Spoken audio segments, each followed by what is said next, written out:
Chapter है 11.2 ninth class का। जो क्वेश्चन है आपका seventh, the diameter of the moon is approximately 1/4 of the diameter of the earth, find the ratio of their surface area.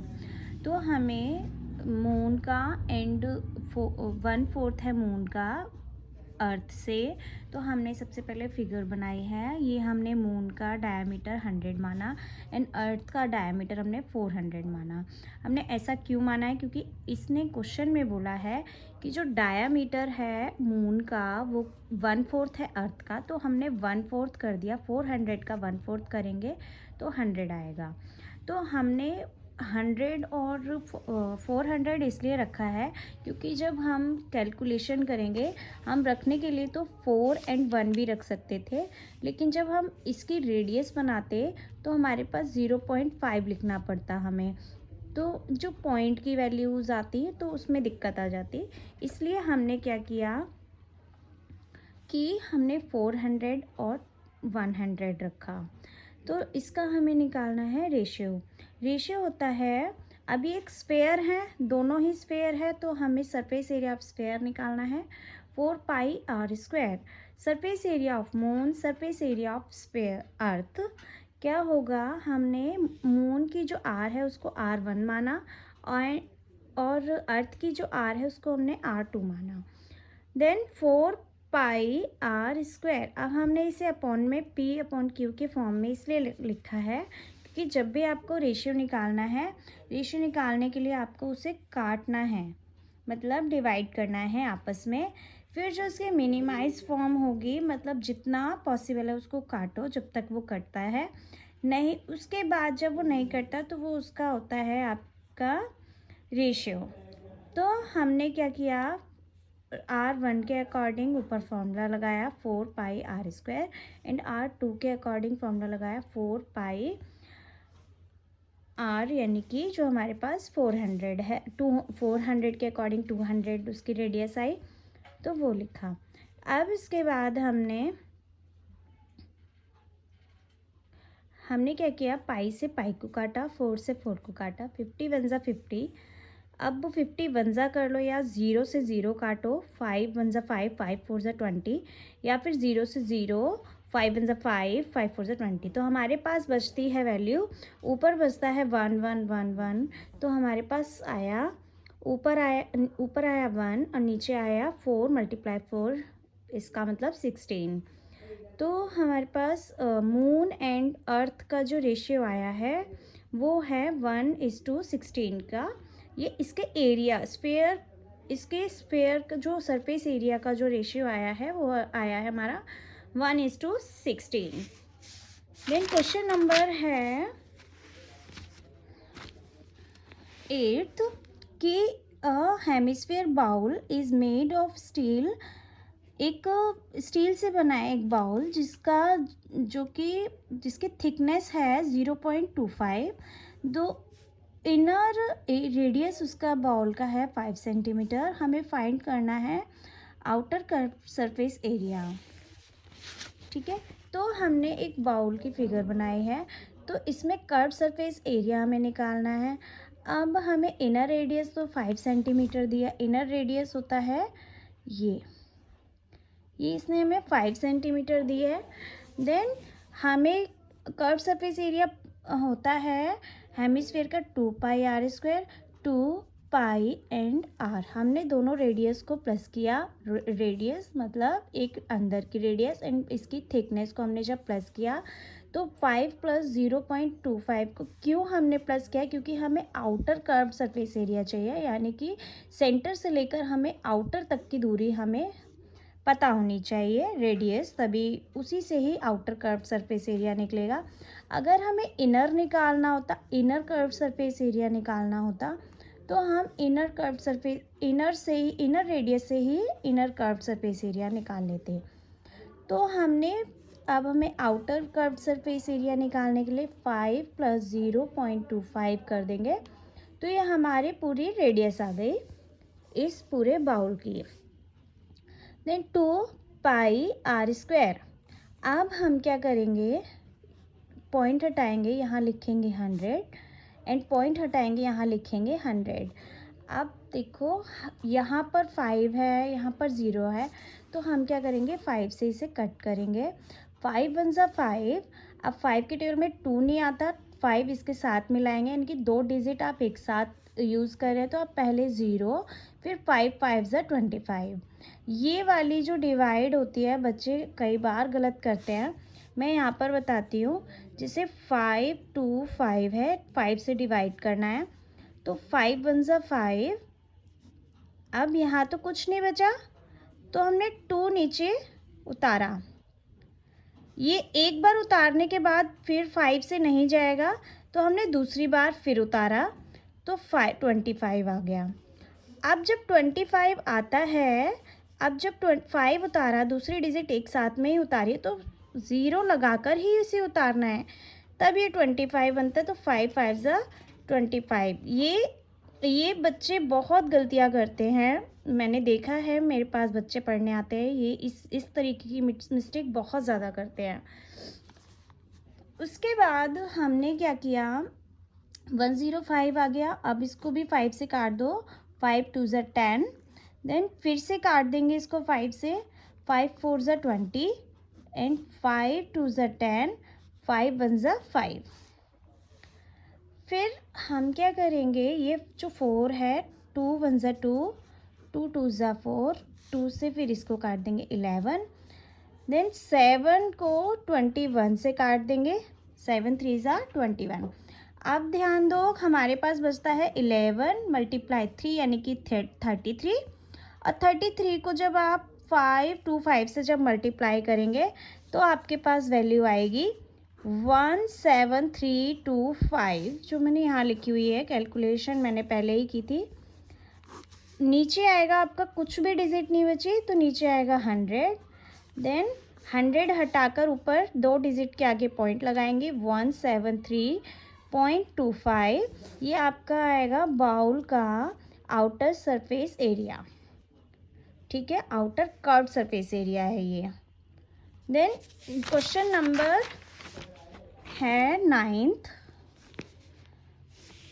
A right circular cylinder just enclosed a sphere of radius r। जो एक right circular cylinder है, like ये, ठीक है। पहले figure को समझना है, जब आप फिगर अच्छे से समझ लोगे तो क्वेश्चन बहुत इजीली हो जाएगा। ये पूरा जो पैक है, ये पूरा पैक हो गया सिलेंडर, किससे, एक स्फेयर से, ठीक है। तो आप ध्यान दो, अगर ये पूरा यहाँ से लेकर यहाँ तक पूरा सिलेंडर पैक कर दिया है, तो इसकी जो स्फेयर की आर होगी वही सिलेंडर की आर होगी, ठीक है।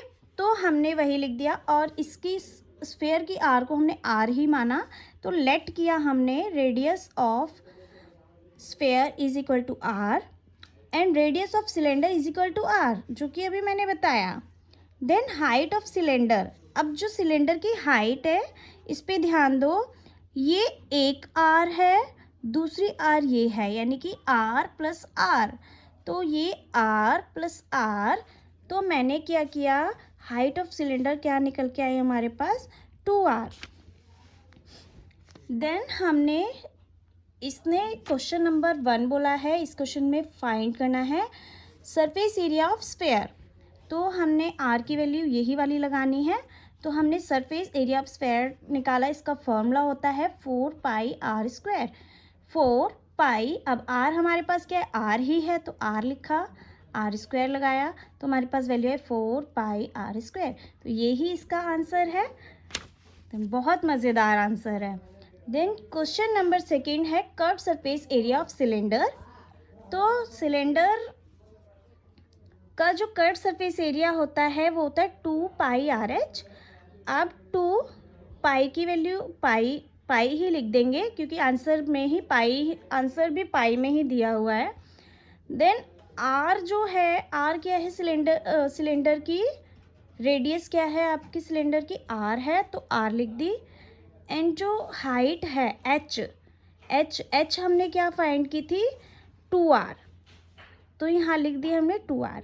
अब इसको कैलकुलेट करो, 2 मल्टीप्लाई टू 4 फिर पाई एंड आर कितनी बार है, आर मल्टीप्लाई आर स्क्वायर। ये हो गया curve surface area of cylinder. Then last question है ratio of the area of obtained. जो दो आपने एरिया ऑब्टेन किए हैं उसका रेशियो क्या है। तो फर्स्ट एरिया था हमारे पास 4 पाई आर स्क्वायर, यही आया था। सेकेंड एरिया है हमारे पास 4 पाई आर स्क्वायर, ये।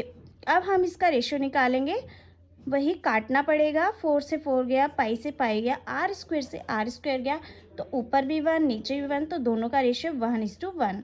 तो ये क्वेश्चन होता है complete, question number 9। Then question number 10 की बात करते हैं। A solid sphere of radius 3 cm is melted and then recast small spherical ball each of diameter 0.6. Find the number of balls thus obtained. अब इसके पहले figure देखनी है। ये एक स्फीयर है, बॉल है जिसको मेल्ट करके छोटी छोटी बॉल्स बनानी है। अब जब मेल्ट किया जाता है तब हमें फाइंड किया जाता है उसका वॉल्यूम। जब मेल्ट करके कोई चीज़ बनाई जाती है तो उसका हमें वॉल्यूम फाइंड किया जाता है।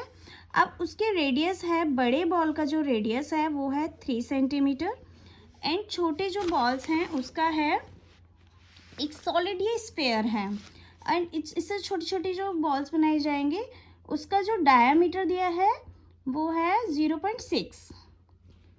देन अगर 0.6 डायामीटर है तो इसका रेडियस हो गया 0.3। ठीक है, क्यों हुआ, क्योंकि 0.6 डिवाइडेड बाय 2 तो 0.3।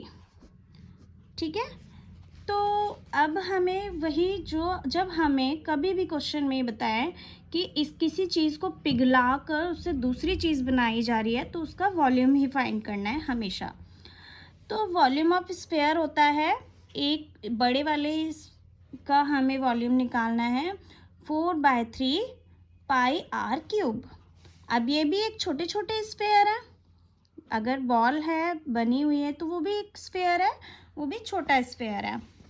देन हमें क्या करना है, एक बड़े वाले वॉल्यूम में से छोटे वाले वॉल्यूम जो एक बॉल है उसके वॉल्यूम से डिवाइड करेंगे तो हमारे पास जितनी बॉल्स बनती हैं वो आएंगी। अब ये मैंने ऐसे ही क्यों किया है, अगर मैं पहले एक मतलब इस वाले बड़े वाले स्फीयर का पहले वॉल्यूम निकालती, फिर मैं छोटी वाली बॉल का वॉल्यूम निकालती, पूरी कैलकुलेशन करती, उसके बाद में डिवाइड करती तो थोड़ी कैलकुलेशन बड़ी हो जाती। इसलिए मैंने क्या किया, पहले बड़े वाले फॉर्मूले के अकॉर्डिंग सारी वैल्यूज़ पुट कर दी। 4/3 पाई की वैल्यू और आर क्या है 333, ये है बड़े वाले की। देन हमें एक जो छोटी बॉल है उसका साइज़ है 0.3 सेंटीमीटर, तो वही स्फीयर का फॉर्मूला 4/3 पाई एंड 0.3, आर की क्यूब है तो 3 बार 0.3 लिखेंगे। अब मैंने क्या किया, 0.3 का पॉइंट हटाया, ऊपर 10 गया क्योंकि पॉइंट के बाद 3 एक ही डिजिट है तो 10 लिखा। ठीक है, और यहाँ का भी पॉइंट हटाया तब 10 लिखा, यहाँ का भी पॉइंट हटाया तब भी 10 लिखा। तो अब देखो 4.3 से 4.3 कटा, 22.7 से 22.7, अब ये बचा सिर्फ 3 और सिर्फ 3, तो 3 से 3 गया, 3 से 3 गया, 3 से 3 गया, हमारे पास ऊपर बचता है 10 × 10 × 10। तो जब आप इन तीनों को मल्टीप्लाई कराएंगे तो आपके पास आता है 1000, नीचे आता है कुछ भी नहीं तो हमने लिखा 1। अगर डिनोमिनेटर 1 रहता है तो आप उसे हटा सकते हैं। तो आप यानी कि आप इतनी छोटी छोटी बॉल्स इतने बड़े स्फीयर में से 1000 बॉल्स बना सकते हैं। इसका आंसर ये है। और अगर क्वेश्चन आपको समझ में आया हो और कोई भी प्रॉब्लम हो तो आप मुझसे कमेंट कर सकते हैं। अगर कोई चीज़ नहीं समझ में आई है तो मैं दोबारा समझाने की कोशिश करूँगी। Okay, thank you.